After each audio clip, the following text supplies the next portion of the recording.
Oluvannyuma lw'ekirwadde ekya coronavirus okubalukawo mu ggwanga mu mwezi ogwa March omwaka 2020, omukulembeze w'eggwanga Yoweri Kaguta Museveni yalangirira okuggalwawo kw'amasomero nga gano gaakulungula omwaka mulamba bweddu nga maggali abayizi tebasoma batudde waka.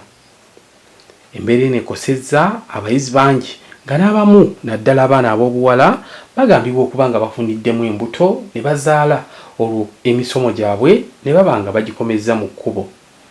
Oluvannyuma lwa wiiki 3 zokka ng'abayizi ab'ebibiina okuli senior 1 ne senior 2 bazzeeyo okusoma, so nga ate aba senior 3 ne senior 5 babadde baakamala omwezi gumu n'ekitundu ku masomero.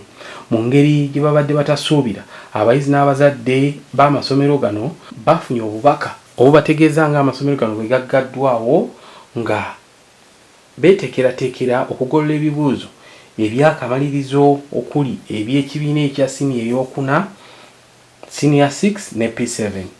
Nti amasomero agagenda okumakinga ebibuuzo siri mwogezi wa ministry naye gaalagirwa gaggalwe okumala akabanga gasobozese okumakinga ebibuuzo oba okukebera ebibuuzo by'abaana ogenda mu maaso.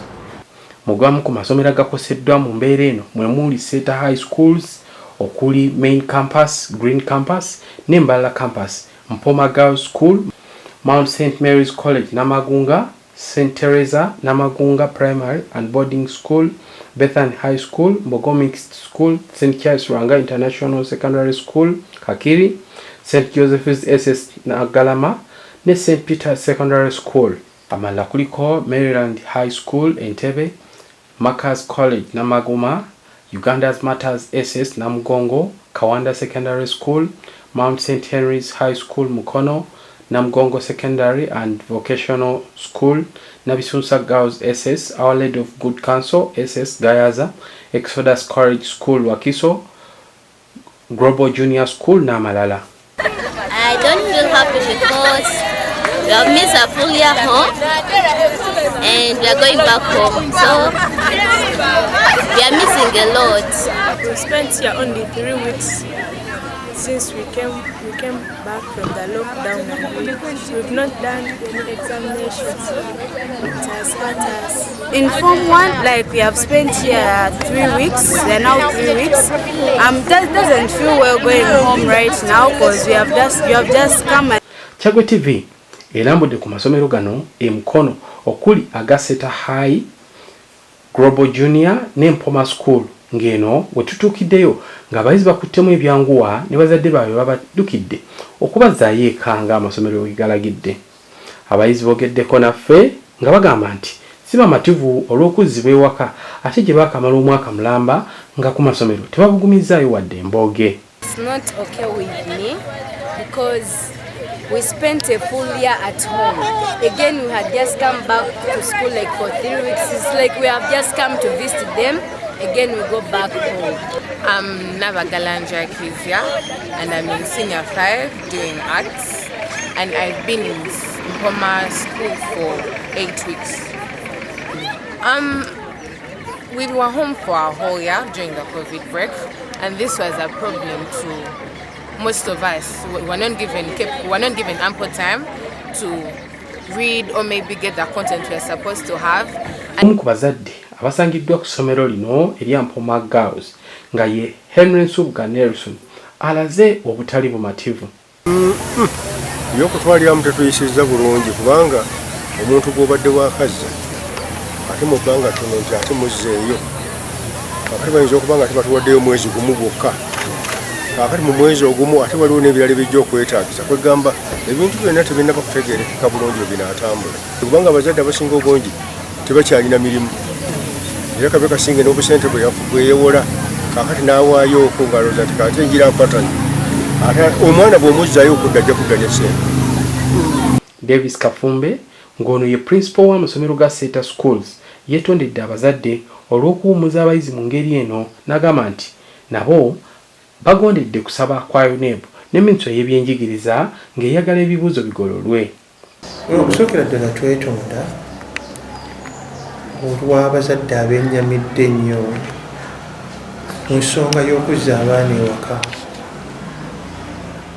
nga baakadda ku ssomero. bangi batubuuza lwaki temwabalekeeka paka ebibuuzo ebyamaakingibwa. Mu mazima y'ensonga teyali badde ya UNEB ne ministry okuddamu kubanga bebatuwa ennaku abaana zibalina okudda. Ono ategeezezza nti enteekateeka eno ebadde teyeewalika nga bo abaludde nga bakolagana n'ekitongole ekya UNEB mu kugolola ebibuuzo. This is a contract. You cannot breach contract.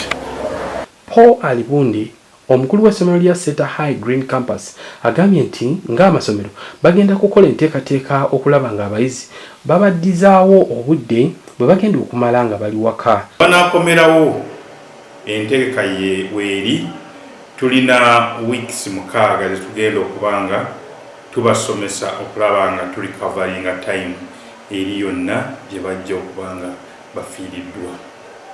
Ye Alan Obo owa Seeta High Main Campus ne Christopher Wiro owa Mpoma Girls bano nno bategeezezza nti wadde nga abayizi bamazeeyo wiiki 3 zokka basomesereza ddala bingi ngo singa tebaddayo bino bandibadde tebabifunye.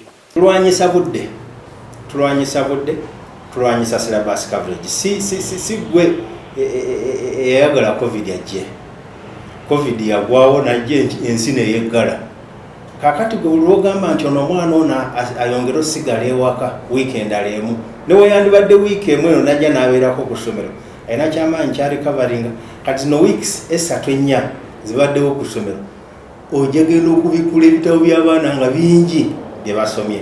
So olw'embeera eyo ffe tetwayagala kuluuzinga kadde konna newe yandibadde wiiki emu nti bazzeewoko ku ssomero wiiki emu ne basoma wiiki emu eyo omwana agenda okuva ku ssomero kati ng'ewaffe wano Seeta High nga kyayize kinene. Jjukira nti abaana bano mu mwaka oguwedde bafiirwa obudde bungi ng'ate ffe tulina okulaba nti syllabus tugikwatakwatamu bulungi nga bwe suppose okubeera mu kadde kano akatono. Ate ku lw'amasomero ewagenda okugololera ebibuuzo ebya PLE, Anthony Kato Sentongo owa Global Junior agambye nti bo ng'aba primary bagenda kumala ssabbiiti 2 zokka mu nteekateeka eno ey'okugolola ebibuuzo ebya P7 olwo abayizi baddeyo batandikire we baakoma.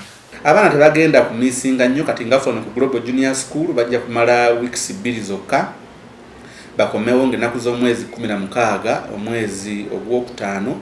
So tusuubira nti tugenda kwongezaayo olusoma lwaffe lubeere luwanvuko okusobola okubanga abaana abo tebamisinga ebyo bye balina kukola ki bye babadde balina okubanga bafuna.